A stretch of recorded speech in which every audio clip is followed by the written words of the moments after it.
Thank you and welcome back to the final segment of the show for today. The guest is Major Brian Gilliam from the Salvation Army, and we're talking about some of the activities that the Salvation Army is involved in. And of course, Major Gilliam, before we left, we promised that we'd give you an opportunity to talk about some of the things that you need in the Army. Now, we do know that you've got quite a program in East Nashville, and you need support. And so let's talk about it from that perspective to tell our community what you need. The major challenge that faces the Salvation Army is the same that faces every nonprofit organization. Each year, you've got to raise the funds to be able to provide those services. So every year, we're met with the challenge of raising $4 million in the Nashville area to keep all these programs and services going. Less than 10% of our funding comes from government sources and United Way. So the rest of that is public support. So the Salvation Army is highly dependent upon the generosity of the community in which it exists to continue to support those programs. So, you know, the Nashville community is helping us to raise just over $3 million to keep these programs up and running. So we're always looking for someone who can help us do that on an annual basis. And once you finish one year, then you're ready to look at how you're going to raise the money for the following year.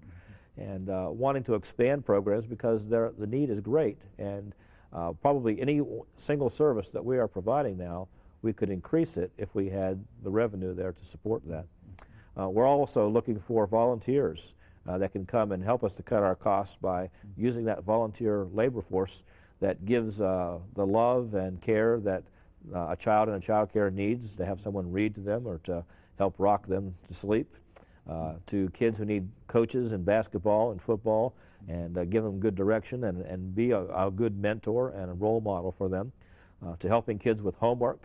Sometimes those math problems get kind of hard. Those science questions get a little more difficult, and those of us that have been out of school for quite a while have a hard time keeping up with them.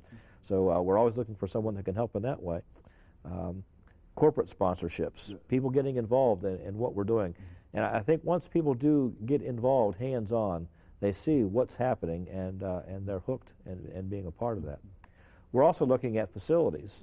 We have no permanent home for Angel Tree.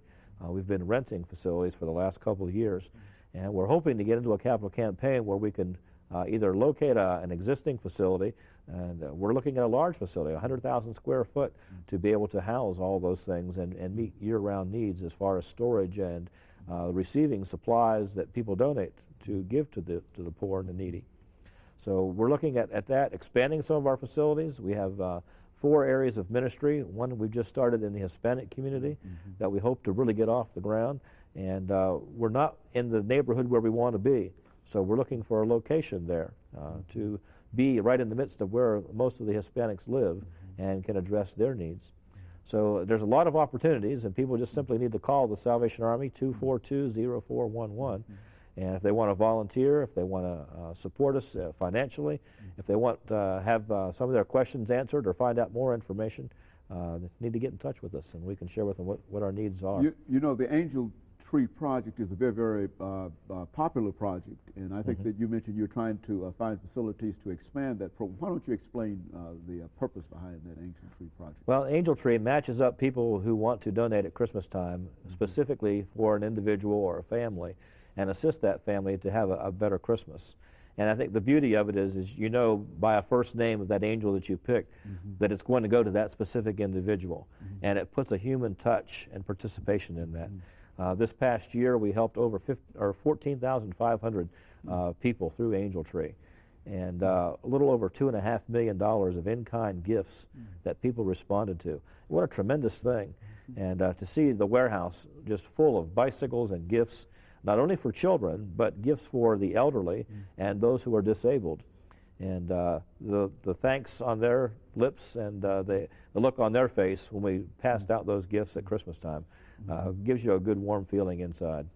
You know, Major, we've got about a minute and a half before we end today, but let's follow that up by having you over the last minute and a half we have to say something, and I think you've alluded to it on a number of occasions, but to say something about the generosity of the people of Middle Tennessee and Nashville in terms of helping you do what you're trying to do. Well, we're very fortunate when you think of over $4 million a year coming in support of what we do. That speaks volumes as to the makeup of our community. When there's a real need, when the tornadoes hit, people responded with generosity. pouring out their checkbooks and opening up their pocketbooks to help out with whatever we needed in the way of purchasing resources to help people rebuild, to help feed them, to help house them. So people have always risen to the occasion in this area. I think it's that volunteer spirit. I think it's that we're a small town enough that we still love each other and care for each other, but we're growing and we're getting big enough that we've got some of the big city problems that we need to deal with. And I think we're working towards that. And but people have been very kind to the Salvation Army. And I like to think of the Salvation Army as being an extension of the people of this community. So what the community enables us to do in the way of caring for our fellow man, so that we can give our heart to God and our hand to man.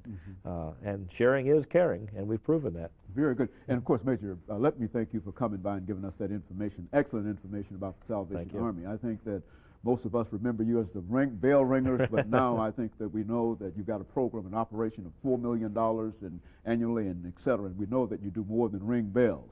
Right. And I'm just happy that you could come by and talk to us about this and give us some kind of information relative to what you're doing and what you're planning on doing. And of course, let me encourage our audience to tune in again next week for another informative edition of Comments.